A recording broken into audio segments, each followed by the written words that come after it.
Bonjour et bienvenue sur ma chaîne. Moi c'est Francine. Merci d'avoir cliqué sur cette vidéo où je vais vous parler de mon huile de pousse fait maison. C'est avec plaisir que je tourne cette vidéo car c'est une vidéo qui m'a été beaucoup demandée depuis la vidéo sur le masque profond sur cheveux secs et cassants. Si vous ne l'avez pas encore vu, le lien dans les commentaires pour que vous puissiez aussi y faire un tour si vous le voulez bien. Et depuis cette vidéo-là, il y a eu beaucoup de retours de personnes qui voulaient à ce que je leur montre comment je faisais mon huile de pousse naturelle. Et je n'ai pas voulu faire cette vidéo à la va-vite parce que je voulais quand même apporter un minimum des valeurs, pas que donner la recette, mais également expliquer pourquoi tel ingrédient et pourquoi pas un autre, pourquoi ces choix-là d'ingrédients justement. Je ne veux pas dire qu'il n'y a que ça que j'utilise dans ma routine capillaire, non. J'utilise beaucoup d'autres ingrédients et il y a beaucoup d'autres ingrédients qui sont aussi très bien pour les cheveux naturels principalement. Il y a beaucoup d'autres ingrédients comme je disais tantôt et pour le moment et pendant une certaine période, c'est cette huile là que j'utilise et qui apporte quand même des résultats assez concluants par rapport au choix d'ingrédients, par rapport au choix que je fais de ces ingrédients-là. Voilà, challenge avec moi-même sur 7 jours. Il faut savoir que moi, l'huile de pousse, c'est quelque chose que je n'utilise pas tous les jours. Je l'utilise 2 à 3 fois par semaine maximum. Et 2 fois, je prends cette huile-là, si j'en ai fait bien sûr en grande quantité. J'ajoute juste des ingrédients hydratants et je l'utilise en masque.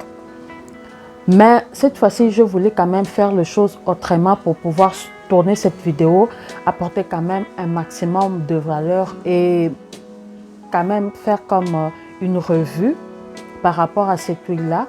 Je fais un challenge sur 7 jours où j'appliquais la lotion. Je vous mettrai les clips pendant la vidéo du 1er jusqu'au 7e jour.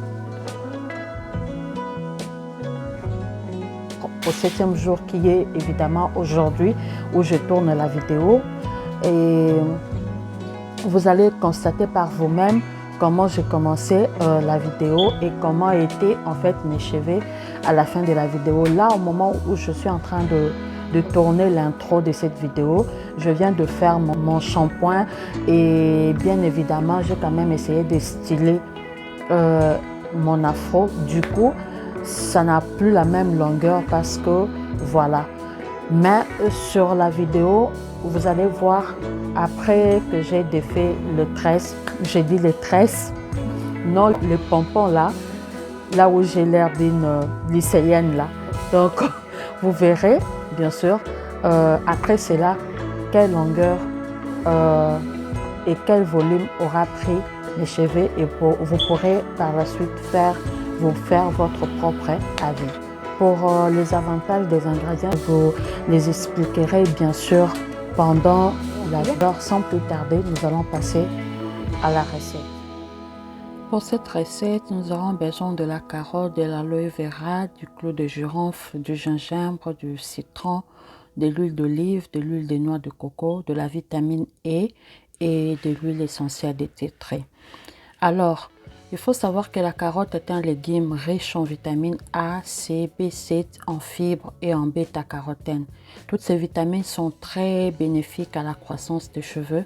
Elles permettent également de les tonifier et d'éviter qu'ils ne se cassent facilement. L'aloe vera, quant à lui, est riche en vitamines A, B6 et B9. Il a également le pouvoir de stimuler la circulation sanguine de votre cuir chevelu, permettant ainsi de faire pousser vos cheveux plus vite. Le gingembre accroît l'afflux et l'échange sanguin au niveau de la souche capillaire, ce qui va renforcer le cheveu, mais surtout stimuler sa repousse. Le clou de girofle est un excellent remède pour apaiser l'inflammation, réduire le pellicule et renforcer la vitalité du cheveu, tout en permettant aussi sa croissance. L'huile d'olive, je l'ai choisie pour ses vertus hydratantes et nourrissantes.